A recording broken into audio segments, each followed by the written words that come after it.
Hey guys, this section today will be on naming aromatic compounds. We have our own method to do this, just like we do for our alkanes, alkenes, and alkynes, which we've already discussed. Now, aromatic compounds usually deal with the compound known as benzene, which is a 6-carbon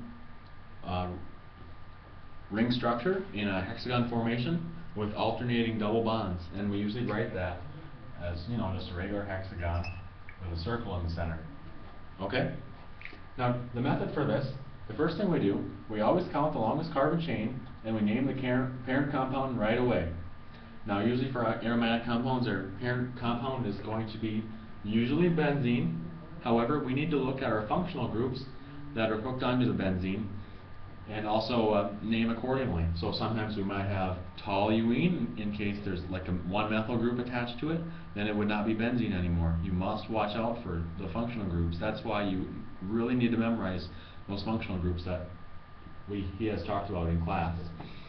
Also, something to point out here is if you have a carbon chain that is not on your benzene molecule, benzene will be known as phenyl.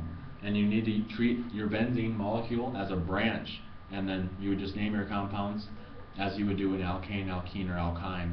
You need to be very wary of that. Step 2, you'd find your substituents and you name them in an ortho, para, or meta relationship. Ortho has to do in a 1-2 relationship if you number the carbons. Meta is a 1-3 relationship, and para is a 1-4 relationship. And like I said earlier, if benzene is a branch, you'll treat your benzene as a phenyl group. And when you write these, you always write them as ortho, para, or meta at the very beginning of your aromatic compound name. Sometimes you might want to use just the letters P, O, and M instead of the long words.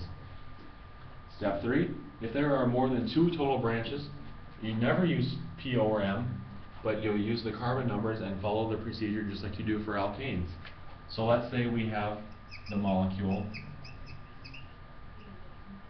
this molecule right here. Since you have more than 2 substituents, you cannot use P, O, or M. You just have to number the carbons that gives the lowest number possible. So in this case, you'd have 1, 2, 3, 4. So you'd have 1, 2, 4 trichlorobenzene. So you gotta watch out for that as well.